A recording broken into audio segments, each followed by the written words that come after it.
Tariki ya 29 Nyakanga duhimbaza abatagatifu Marita umubikira, Lupo umwepiskopi, Flora umubikira n'uwahowe Imana, Serapiya umubikira, Serafina umubikira, Beatrice uwahowe Imana, Lazaro umwepiskopi n'uwahowe Imana, Lusira umubikira n'uwahowe Imana, Olafu umwami, Urubani wa kabiri Papa.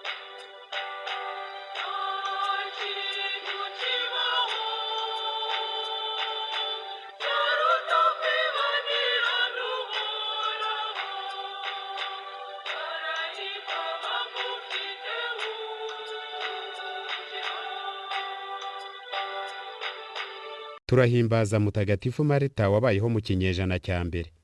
Marita yari umuvandimwe wa Mariya na Lazaro. Izina rye rivuga nyir'urugo. Marita n'ubundi niwe wari mukuru muri abo bavandimwe be.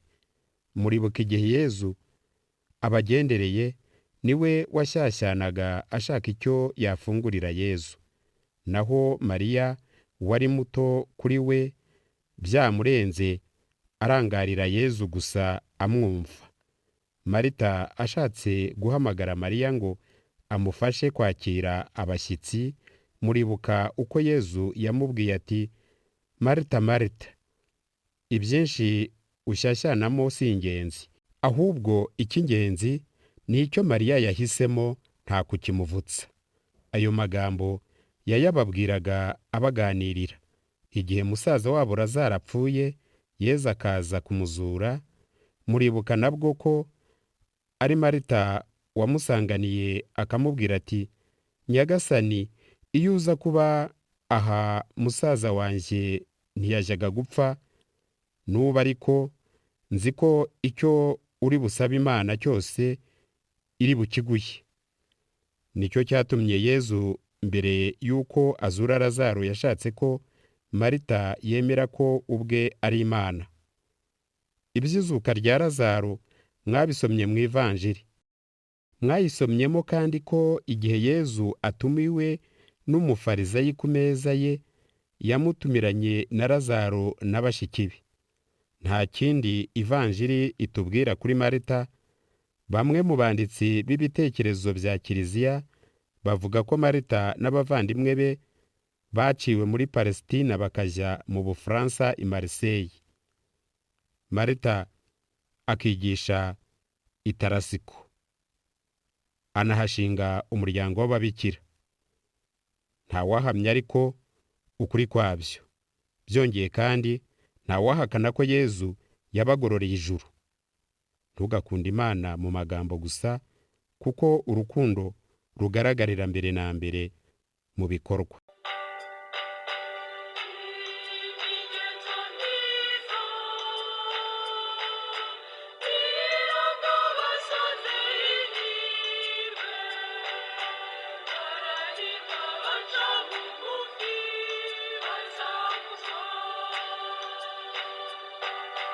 Turahimbaza kandi mutagatifu Lazaro umwepiskopi n'uwahowe Imana. Lazaro yari atuye i Betaniya muri Palestina hamwe n'abashiki be Mariya na Marita. Bari inshuti za Yezu Kristo cyane, bituma Yezu yarakundaga kuza iwabo kenshi kuharuhukira. Nuko rimwe Lazaro afatwa n'indwara iramutwara. Igihe Lazaro apfuye, Yezu ntiyari ahari, nyamara yarabibonaga, nuko abwira intumwa ze ati, Lazaro amaze gupfa.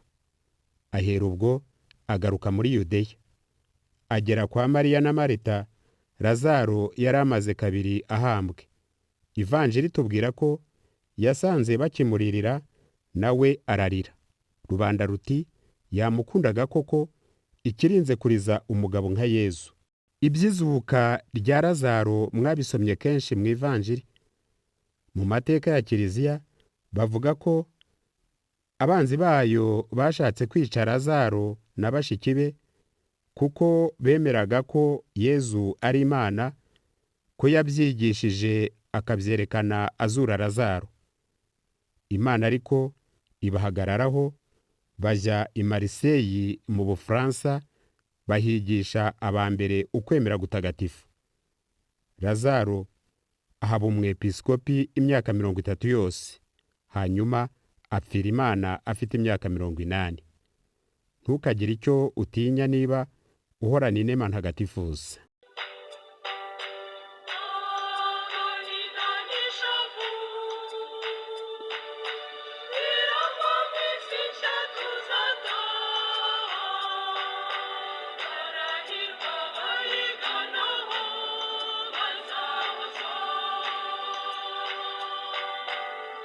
Abandi batagatifu bizihizwa uyu munsi: i Roma muri Porto turahimbaza mutagatifu Beatrice na bagenzi be, abamaritiri bahowe Imana ku ngoma ya Diyoklesiyani ahagana mu mwaka wa 304.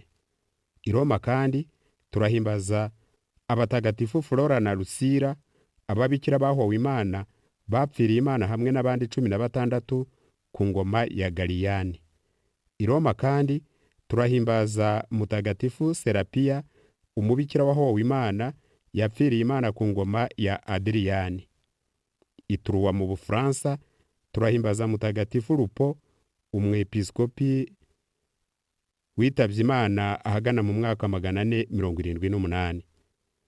Mu murwa wa Mania turahimbaza mutagatifu Serafina, bakeka ko atabayeho ahubwo ko ari abanditsi bandukuye nabi Serapiya bakamwita Serafina. Mwabiteguriwe kandi mubigezwaho na Andre, Holyland TV Rwanda. Mugira amahoro.